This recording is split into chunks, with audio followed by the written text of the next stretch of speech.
नमस्कार, आप देख रहे हैं एनडीटीवी। मैं हूं संजय पुगलिया। चुनाव का फेज़ अब सारे करीब करीब ख़त्म होने को हैं और सबको 1 जून और उसके बाद 4 जून के रियल नतीजों का इंतज़ार है। इस कोलाहल भरी दुनिया में जो सबसे एक रेयर कमोडिटी है उसको कहते हैं क्लैरिटी, और वो भी न्यूट्रलिटी के साथ। तो हम कोशिश ये करेंगे आज एक ख़ास मेहमान प्रशांत किशोर जी से बात करके कि आप लोगों को एक क्लैरिटी दी जा सके कि इस चुनाव में हुआ क्या है, रुझान क्या है, नतीजे क्या हो सकते हैं। क्योंकि जब बहुत बड़ा इवेंट होता है तो एंग्जाइटी पैंस आते हैं दोनों साइड के लोगों को, पक्ष हो या विपक्ष, उसको समझने की कोशिश करेंगे। प्रशांत किशोर का परिचय देने की ज़रूरत नहीं है, आप जानते हैं कि वो पहले पॉलिटिकल कंसल्टेंट के रूप में भारत की पब्लिक लाइफ में शुरू हुए।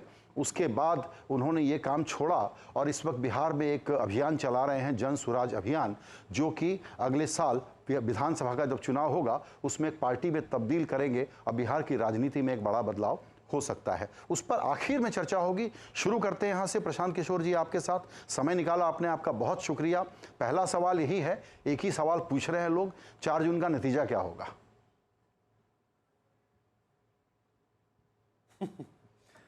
धन्यवाद संजय भाई। 4 जून का नतीजा क्या होगा ये तो भविष्य के गर्त में ही है। आप जैसे पत्रकार, बहुत सारे विशेषज्ञ, सेफोलॉजिस्ट, दुनिया भर के जितने राजनीतिक नेता हैं उनका अपना मत है। लेकिन as far as I am concerned, मैं आपको ये कहूँगा, consistency some time could be boring. तो मैं अभी जो आपको बताऊँगा वो बोरिंग ही आपके और आपके दर्शकों को लगेगा, क्योंकि पिछले 3, 4, 5 महीनों से जो कुछ भी 2, 4, 5 साक्षात्कार हम लोगों ने करे हैं, मैंने कम से कम अपना जो नज़रिया रखा है कि मुझे लगता है कि किसी भी तरीके से आप चुनाव का आकलन कर लें, ऐसा ही लग रहा है कि BJP, Modi led BJP NDA सरकार वापस आ रही है। नंबरों को लेकर, आंकड़ों को लेकर चर्चा हो सकती है, उसमें मत भिन्नता हो सकती है, लेकिन मोटे तौर पर ये बात करीब करीब साफ दिख रही है कि जो सरकार अभी है वो जिस तरह का नंबर उनके पास पिछले लोकसभा में या अभी के लोकसभा में है, मोर और लेस इन्हीं नंबरों के साथ या इससे थोड़ा बेहतर नंबर के साथ वो वापस आ सकते हैं। जी, बिल्कुल प्रिसाइज है कि सेम नंबर या थोड़ा बेहतर नंबर के साथ आ सकते हैं। प्रशांत जी, जहां से मैं बैठ के अभी आपका इंटरव्यू ले रहा हूं, ये मुंबई है और साउथ मुंबई में सबसे लो टर्नआउट हुआ है। लेकिन मुंबई के लोग चूंकि ताकतवर लोग हैं तो बड़ा अनुमान लगाते हैं, इनका ब्लड प्रेशर बड़ा जल्दी ऊपर नीचे हो जाता है, जो रिफ्लेक्ट होता है स्टॉक मार्केट की एंग्जाइटीज़ में, जो पिछले दिनों हमने चर्चाएँ सुनी। जाहिर है कि उसको ग्राउंड रियलिटी का पता नहीं है बाजार को, इसीलिए डिबेट ये चली कि कहाँ सीटें घटेंगी, कहाँ बढ़ेंगी। ये भी एक चर्चा का विषय रहा। थोड़ा सा मीनिंगफुल भी है, थोड़ा सा वो बेमतलब का डिस्कशन भी है।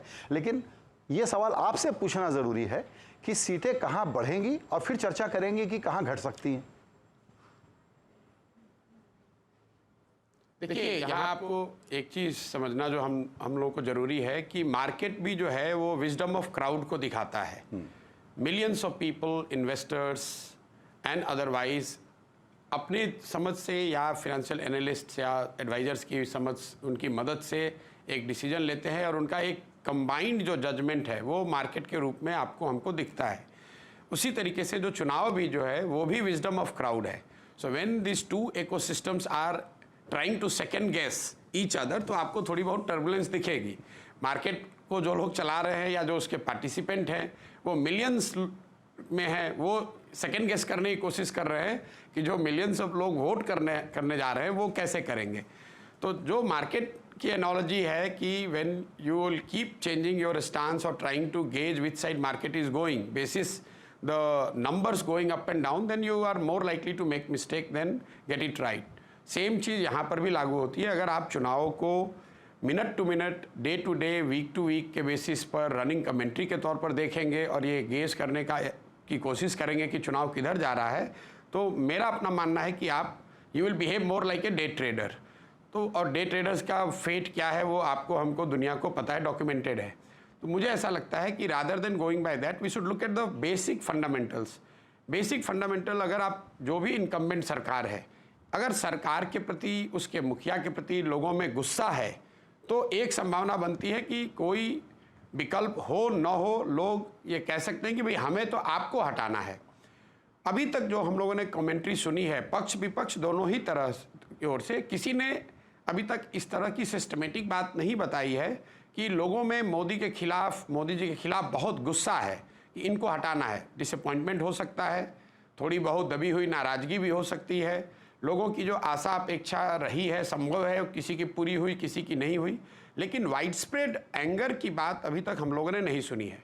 दूसरा फंडामेंटल रीज़न जिससे आप चुनाव हार सकते हैं, अगर आपका प्रतिद्वंदी जो है वो if there is a clamour for him और हर कि इस बार ये आदमी आएगा तो हम लोग की स्थिति जो अभी आज है इससे बहुत बेहतर हो सकती है, ये बातें भी हम लोगों ने अभी तक नहीं सुना कि भाई राहुल जी आएंगे तो उससे देश सुधर सकता है।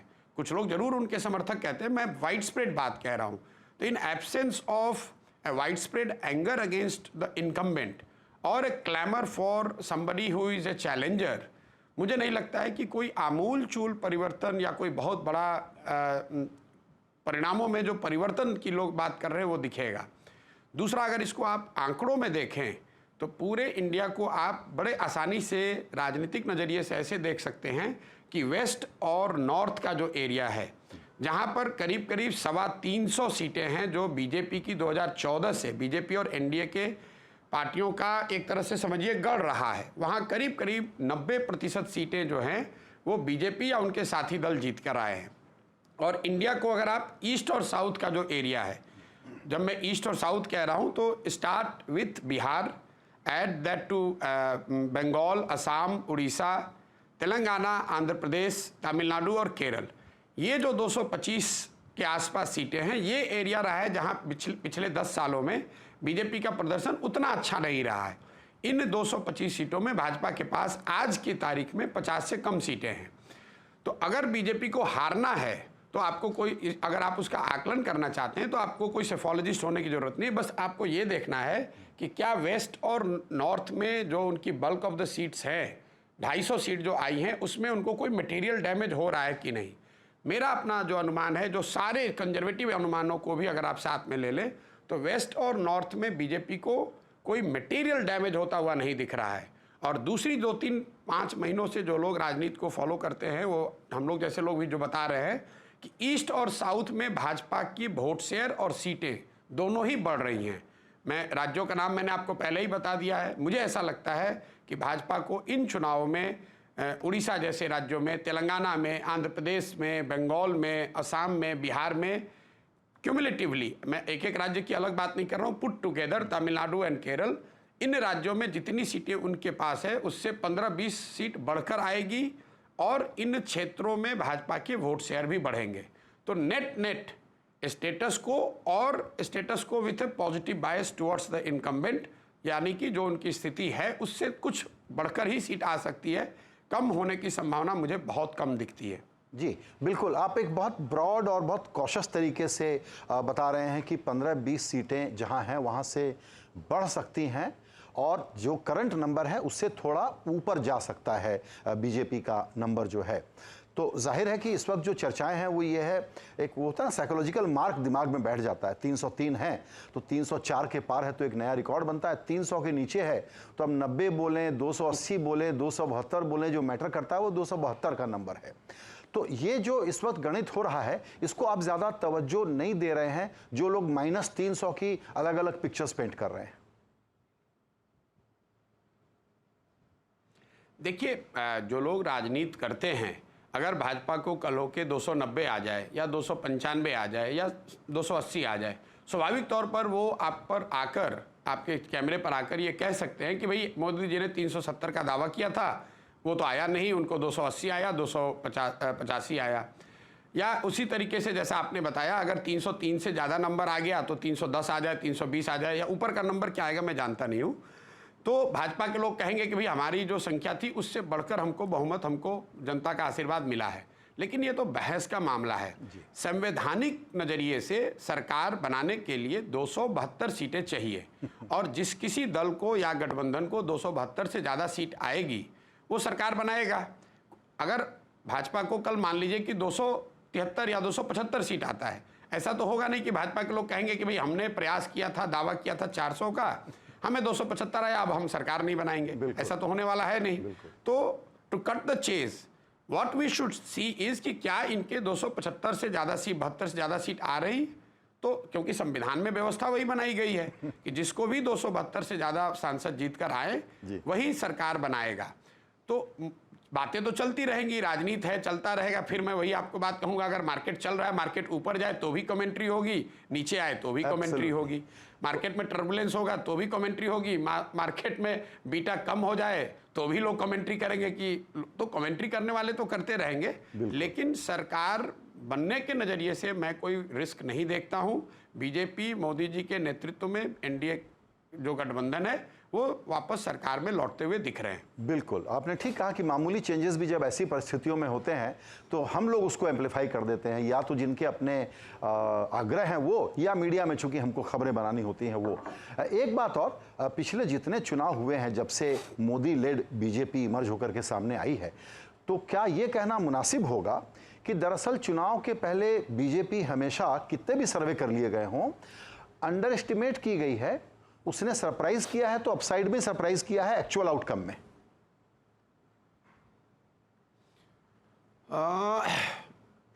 ऐसा 2014 और 19 के चुनाव को अगर आप देखेंगे तो ऐसा आप कह सकते हैं, क्योंकि 14 में जो सबसे ऑप्टिमिस्टिक प्रोजेक्शन थे वो भी 210 या 220, 230 लोग बता रहे थे और आंकड़े 272 से ऊपर आए। 2019 में भी शुरुआती अगर आप चैटर याद करेंगे 2019 के चुनाव में, बिकॉज बीजेपी चुनाव हारी थी राज्यों में दिसंबर के महीने में, तो ज़्यादातर लोगों का अनुमान था कि भाई अब 272 से ऊपर तो रिपीट नहीं होगा। लेकिन देखिए, इस तरह के जितने आकलन अनुमान हम लोग करते हैं, majority of the times we are looking in the rear view. हम लोग ये देख रहे हैं कि पीछे क्या होता आया है। तो चूंकि 2014 से पहले करीब 15-20 सालों तक किसी एक दल को एक नेता के नाम पर पूर्ण बहुमत नहीं मिला था, तो लोग कहते हैं अच्छा, बहुत अगर सपोर्ट है भी तो कितना मिल जाएगा, 220 मिल जाएगा, 240 मिल जाएगा। 2024 का मामला थोड़ा उलट है। 24 में शुरुआत ज़्यादा लोगों ने बहुत ज़्यादा ऑप्टिमिस्टिक नोट पर करी, क्योंकि बड़ी बहुमत की 2 बार से सरकार है। प्रधानमंत्री ने पार्लियामेंट में खड़े होकर खुद कहा कि भाई 370 सीट आएंगी। तो पिछले 3-4 महीनों से पूरे चर्चा का जो केंद्र रहा है वो 370 और 400 पार, ये चर्चा में रहा है। और इसको आप एक तरह से बीजेपी की स्ट्रैटेजी समझ लें, उनका प्रोपेगेंडा मशीनरी की ताकत समझ लें, या विपक्ष की बेवकूफ़ी समझ लें, या उनकी कमजोरी के तौर पे देख लें। हुआ ये है कि पूरा जो गोल पोस्ट है उसको मोदी जी और भाजपा ने 272 से शिफ्ट करके 370 कर दिया है। तो सारी चर्चा इसी पर हो रही है कि भाई बीजेपी को 370 आ रहा है कि नहीं। तो कहीं ना कहीं जो मार्केट है या लोगों की चर्चाएं हैं, लोगों का आकलन है, वो उसी के इर्द गिर्द है कि 370 आएगा कि नहीं। 270 की कोई बात ही नहीं कर रहा है। मुझे फिर मैं वही बात कहूंगा कि they have smartly, and we must give credit to BJP और मोदी जी, कि उन्होंने शायद इन चुनावों में स्मार्टली वो बार ही शिफ्ट कर दिया। चर्चा का केंद्र जो था, न्यूक्लियस था, उसको चेंज करके 272 से 370 कर दिया। और इसका उनको एक तरीके से फायदा है, क्योंकि कोई ये कह ही नहीं रहा है कि मोदी जी हार रहे हैं। सब यही कह रहे हैं कि भाई 370 नहीं आ रहा है, अरे भाई 320 भी आएगा तो सरकार तो उन्हीं की बनेगी। बिल्कुल, और उसमें ये होगा कि अगर लेकिन हैविंग सेड सो, मैं एक बात ऐड करना चाहूंगा जी, एक बात ऐड करना चाहूंगा, चूंकि आप भी स्टॉक मार्केट से जुड़े हुए पत्रकार बहुत लंबे समय तक आपने करी है। कई बार ऐसा होता है कि जब कंपनियों से एक्सपेक्टेशन बहुत ज़्यादा होती है और उनका बहुत बेहतर भी परिणाम आए लेकिन एक्सपेक्टेशन से कम आए, तो मार्केट उनको पनिश करता है। तो उस नज़रिए से आप ये सुन सकते हैं कि अगर बीजेपी के मान लो 310 आ जाए, 15 आ जाए, तो एक वर्ग ये कह सकता है कि भाई 370 तो नहीं आया, जितना दावा कर रहे थे उतना नहीं आया। बिल्कुल सही कहा, मैं वही कहने वाला था कि एक वर्ग और ये भी उसका रिफ्लेक्शन आपको मार्केट के रिएक्शन में भी दिख सकता है। जी जी, और एक वर्ग ये भी कह सकता है कि 400 की बात कर रहे थे, 370 की बात कर रहे थे, 365 भी आ गया तो बोल सकते हैं कि हार गए। हाँ, हार गए तो नहीं कहेंगे, लेकिन कहेंगे मतलब there could be something to for them to talk about. Absolutely, absolutely. आपने बहुत केयरफुल 2 शब्द इस्तेमाल किए कि विपक्ष की कमजोरी कहें या बेवकूफ़ी। ये भी एक बहुत इंपॉर्टेंट बात है कि जिस डेमोक्रेसी को प्रोटेक्ट करने की हम बात करते हैं उसमें विपक्ष का बड़ा रोल होता है। इस बार विपक्ष ने अपनी ये भूमिका कैसे निभाई?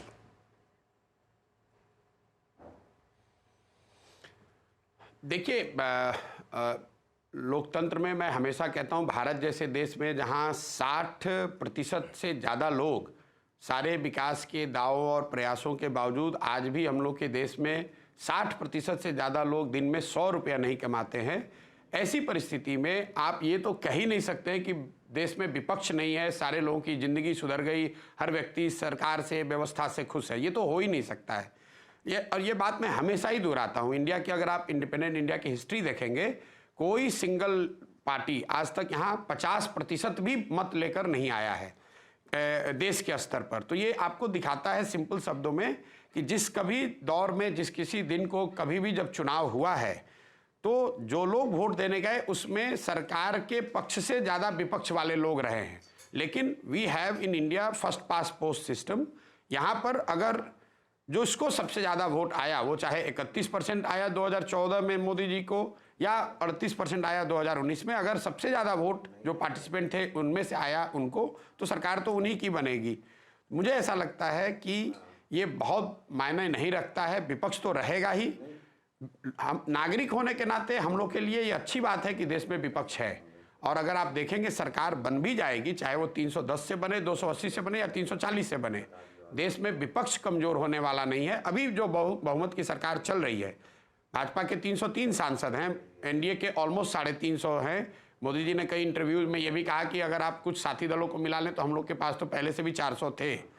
इसके बावजूद हम लोगों ने देखा है पिछले 5 वर्षों में किसानों का बड़ा आंदोलन हुआ और उन्हीं मोदी जी को पब्लिकली आकर माफ़ी मांगनी पड़ी, उन कानूनों को वापस लेना पड़ा जी। हम लोगों ने सीए एनआरसी पर प्रोटेस्ट होते देखा।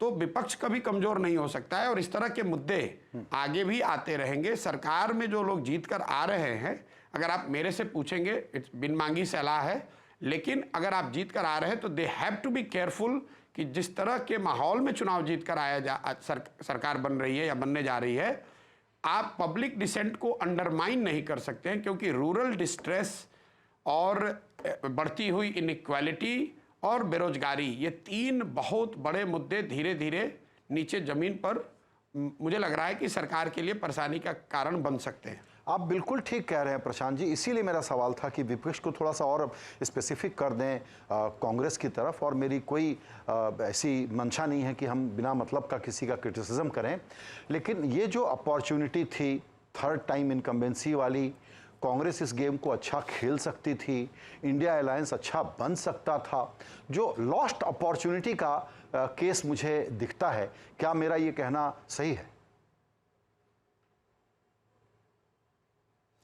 नहीं, बिल्कुल। देखिए, लॉस्ट अपॉर्चुनिटी कोई पहली और अंतिम बार नहीं है। कई लोगों, मैंने अपने पहले किसी वार्ता में भी कहा है कि भारत जैसे देश में ये अपॉर्चुनिटी आपको, अगर आप विपक्ष में हैं तो आपको हर 1-2 साल पर आता है।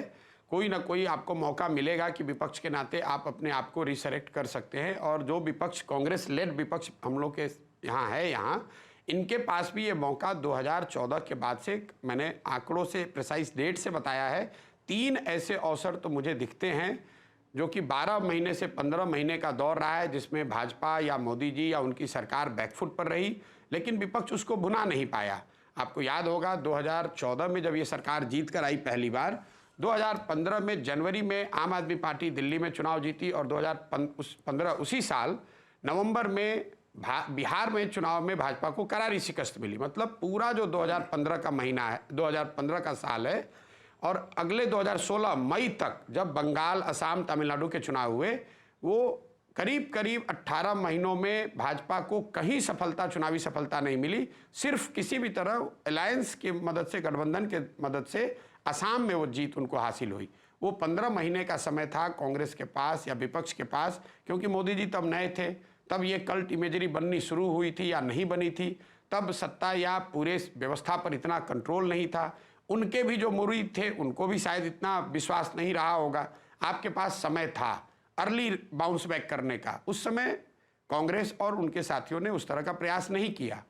फिर दूसरा दौर आया जब डिमोनेटाइजेशन के 6 महीने के बाद देश में थोड़ी सी टर्बुलेंस शुरू हुई, इकोनॉमिक डिस्ट्रेस कह ले, रूरल डिस्ट्रेस कह ले, और भाजपा को यूपी में डिमोनेटाइजेशन के तुरंत बाद तो सफलता मिली, लेकिन आपको याद होगा गुजरात के चुनाव से पहले गुजरात में पटेलों का एक बड़ा आंदोलन शुरू हुआ, महाराष्ट्र में कुछ मराठा आरक्षण को लेकर आंदोलन शुरू हुआ और पूरे देश में एक बड़ा माहौल धीरे धीरे बनना शुरू हुआ था, जो कि बीजेपी के लिए, मोदी जी के लिए आसान नहीं था। गुजरात के जो परिणाम आए, आपको याद होगा, वो नवंबर 2017 में, उसमें कांग्रेस ने अपने 20 साल का सबसे अच्छा परफॉर्मेंस किया। मुश्किल से 15 सीटों से भाजपा गुजरात बचा पाई। उसके बाद वो कर्नाटक में उनकी हार हुई और फिर लगातार 3 स्टेट हारे, छत्तीसगढ़ हारे, मध्य प्रदेश हारे, राजस्थान हारे। तो मतलब आप मिड 2017 से उठाकर 2018 अंत तक 15-17 महीने का एक दौर था जब भाजपा बैकफुट पर थी, विपक्ष के पास अवसर था कि वो चैलेंज कर सकते थे, उन्होंने वो मौका गंवा दिया। तीसरा मौका एक फिर आया जब कोविड का दूसरा दौर चला। आपको याद होगा, बंगाल के चुनाव में नतीजे बीजेपी के पक्ष में नहीं आए और ये वो दौर था जब कोविड का दूसरा फेज देश में शुरू हुआ था और एक तरीके से सरकार बैकफुट पर थी, पता नहीं चल रहा था क्या होगा, कोविड की महामारी है। और पहली बार MOTN सर्वे में 10 साल में मोदी जी की पर्सनल पॉपुलैरिटी में रिकॉर्डेड जो डिप आया है, वो वही टाइम है जून 2021 का। बंगाल चुनाव हारने के बाद करीब करीब 1-1.5 साल का जो समय रहा है, वो बीजेपी और मोदी जी के लिए चुनौतीपूर्ण रहा है, लेकिन फिर विपक्ष ने वो अवसर गंवा दिया। अब अंतिम मौका विपक्ष के पास तब आया जब उन्होंने पिछले साल इंडिया गठबंधन बनाई। जून के महीने में, आपको याद होगा, पटना में इनकी गठबंधन बनी, बेंगलोर में इन्होंने UPA को रीनेम करके इंडिया गठबंधन कहा और देश में एक चैटर, कम से कम उनके समर्थकों में एक उत्साह आया कि इस बार एक मजबूत विपक्ष, सारे दल, सारे नेता मिलकर एक कॉमन नैरेटिव पर, प्रोग्राम पर शायद वो मोदी जी को, बीजेपी को चुनौती देंगे। और वो अगर देते तो शायद संभव था कि भाजपा का नंबर 220-40 भी हो सकता था।